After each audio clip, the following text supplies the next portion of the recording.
ఇప్పుడు షిరిడి సాయిబాబాకు సత్సాయిబాబాకు ఇద్దరికి దగ్గర పోలికలు ఉన్నాయని చెప్తున్నాను.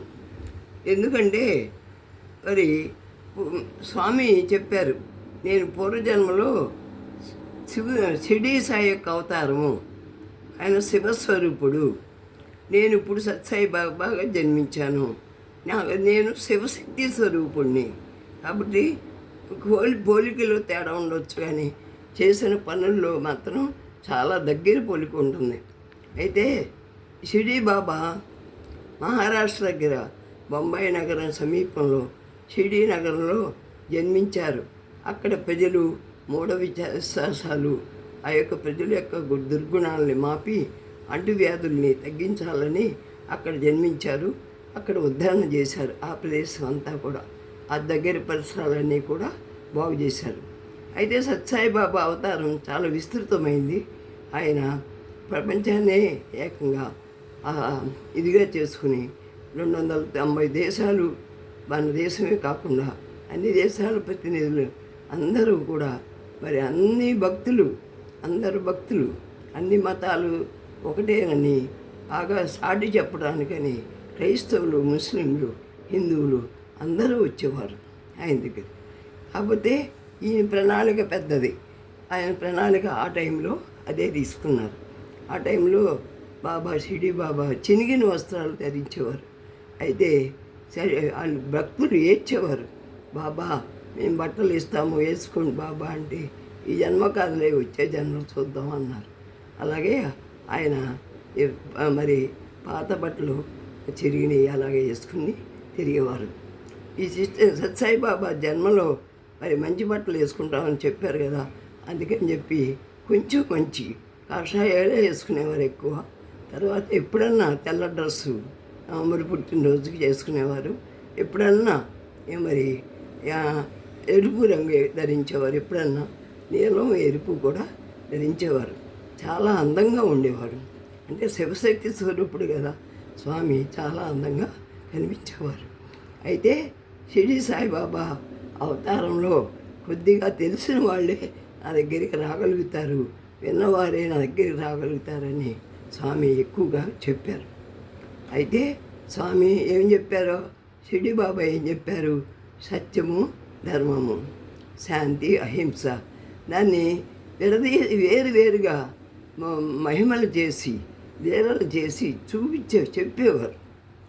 అయితే మరి ఏంటి ఆ లీలలు అంటే, షిరిడి బాబా మరి ఎవరికైనా డబ్బు చేస్తే రోగాలను ఏం చేసేవారు, మరి మీరు ఇంకా ఆదర్శంగా ఉండండి, సత్యాన్ని పాటించండి అని చెప్పేవారు.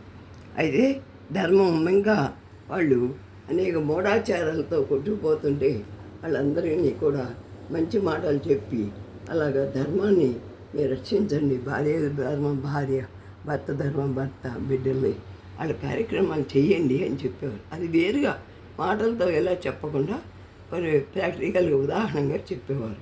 అలాగే అందరినీ ప్రేమించండి, శాంతి కలిగి ఉండండి, గృహంలో శాంతి ఉంటే మంచిది, అందరూ సుఖంగా ఉంటారని అది చెప్పేవారు. అలాగే మరి ఒకరోజు షిరిడి బాబా టైంలో కలరా వచ్చింది. అయితే ఆ కలరా వ్యాప్తి చెందకుండా స్వామి ఒక పిండిని, గోధుమ పిండిని ఇసిరి ఇదంతా కూడా జల్లి రమ్మని భక్తుల్ని పంపించారు. కలరా చాలా 2 రోజులకి మాయమైపోయింది. ఆ తర్వాత ఇంకా ఎన్నో మహిమలు, భక్తుల ఇళ్లలో పిల్లలు లేని వాళ్ళకి పిల్లలు, అలాగే మరి రోగాలు వచ్చిన వాళ్ళకి రోగాలు, మరి భార్యాభర్తలు మంచిగా లేకపోతే వాళ్ళిద్దరిని కలిపే పద్ధతులు, మాటలు, అన్ని పండగలు, శ్రీరామనవమి, మరి దసరా, దీపావళి, అన్ని పండగలు కూడా భక్తులతో చేయించేవారు. ఒకసారి షిరిడి బాబాకి నూనె అయిపోయింది ఒత్తులు వెలిగించడానికి. అప్పుడు ఎన్నో ప్రమిదలు పెట్టారు భక్తులు, నూనె లేదు. సరే దుకాణానికి వెళ్ళి నూనె తెమ్మంటే అయిపోయింది అని కొంతమంది, కొట్టుకట్టేశారని కొంతమంది నూనె ఇవ్వలేదు. అయితే స్వామి అది షిరిడి బాబా నీళ్లు పోసి ఆ దీపాలని వెలిగించారు. అది చాలా గొప్పతనం అయింది. అలాగే ఎన్నో విచిత్రమైన లీలలు మరి మహిమలు చేశారు. అయితే సత్యసాయిబాబా చాలా మహిమలు చేశారు. భక్తులు ఎందాక వెళ్ళారు. విజయవాడ కూడా వచ్చారు. హైదరాబాద్, విజయవాడ, చుట్టుపక్కల పరిసరాలు, విజయవాడ, ఏలూరు, అలాగా అన్ని పరిసరాలు, మచిలీపట్నం అవన్నీ కూడా తిరిగారు. తిరిగి అన్నగా ఎక్కడెక్కడ ఏమేం చేయాలో, దేవాలయాలు పునరుద్ధరణ ఎలా చేయాలి, పరిసరాలు ఎలా శుభ్రంగా ఉంచుకోవాలి అని అందరికీ చెప్పేవారు. అలాగే అన్ని చోట్లకి వెళ్ళేవారు. బొంబాయి, మరి అన్ని ప్రదేశాలకి, కలకత్తా, ఢిల్లీ, మరి అన్ని ప్రదేశాలకు వెళ్ళి ఎందరో భక్తులకి కనువిప్పు కలిగించారు. వారందరూ కూడా పండగకి సత్యసాయి బాబా యొక్క ఏ పండగ జరిపినా ఆ పండగలకి సెలవులు పెట్టుకుని మరీ వస్తారు చూడటానికి. అది మనం చూసిన వాళ్ళ అదృష్టం అని చెప్పుకోవచ్చు. అయితే స్వామి సత్యము, ధర్మము, శాంతి, అహింస, ప్రేమ అనే 5 విలువల్ని పాటించమనేవారు. సత్యం అంటే నిజమే వెళ్ళి చెప్పి వాళ్ళ కుటుంబాలను నాశనం చేయటం కానీ, మరి అపకారం చేయటం కానీ చేయొద్దు. అవసరమైతే నోరిప్పి మాట్లాడు, లేకపోతే నోరు మూసుకుని ఉండటం కూడా సత్యమే. అయితే ఒక మాట చెప్పవచ్చు, కళ్ళు చూసినాయి కానీ కళ్ళు చెప్పలేవు కదా, చెవులు విన్నాయి కానీ చెవులు చెప్పలేవు కదా, మరి నేను ఇలా చెప్తాను అని అలా తప్పించుకునేవారు. పెద్ద పెద్ద ఆపదలు వచ్చినప్పుడు, వాళ్ళకి గొడవలు జరుగుతాయి అనుకున్నప్పుడు అలా మాట్లాడేవారు. దానికి ఒక ముని కథ కూడా చెప్పారు. ఒక ముని తపస్సు చేసుకుంటూ ఉన్నాడు. దొంగలు 4 మనుషుల్ని వెంటాడుతూ వచ్చారు. మరి వాళ్ళు బాబా ఈ యొక్క ముని చాటున ఆ పక్కన కొండ ఉంటే ఆ కొండ పక్కన దాక్కున్నారు. అయితే వాళ్ళు వచ్చి వాళ్ళు 10 మంది దొంగలు ఇక్కడ మనుషులు 4 వచ్చారా, వాళ్ళు అది ఎక్కడికి వెళ్ళారు, లేకపోతే నేను చంపేస్తా చెప్పపోతే అన్నారు. అయితే ఆ ముని అన్నాడు, ఈ కళ్ళు చూసినాయి కానీ కళ్ళు చెప్పలేవు, చెవులు విన్నాయి కానీ చెవులు చెప్పలేవు, నా నోటితో మాత్రం ఆ అవయవాలు పనిచేయనప్పుడు నేను నోటితో మాత్రం ఏం చెప్తాను అని తప్పించుకున్నాడు. అలాగే తెలివిగా ఉండండి అని అన్నారు. తర్వాత ధర్మం గురించి చెప్తూ, ధర్మం రక్షిత, ధర్మాన్ని నువ్వు కాపాడితేనే, ధర్మాలను నువ్వు కాపాడుకుంటే అవే నేను రక్షిస్తాయి చివరి వరకు కూడా. కాబట్టి ధర్మాన్ని పాటించు.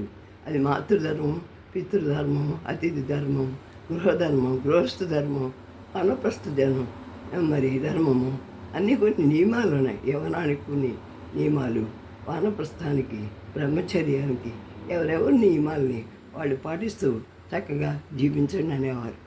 మూడవది ఏంటంటే సత్యము, ధర్మం, శాంతి.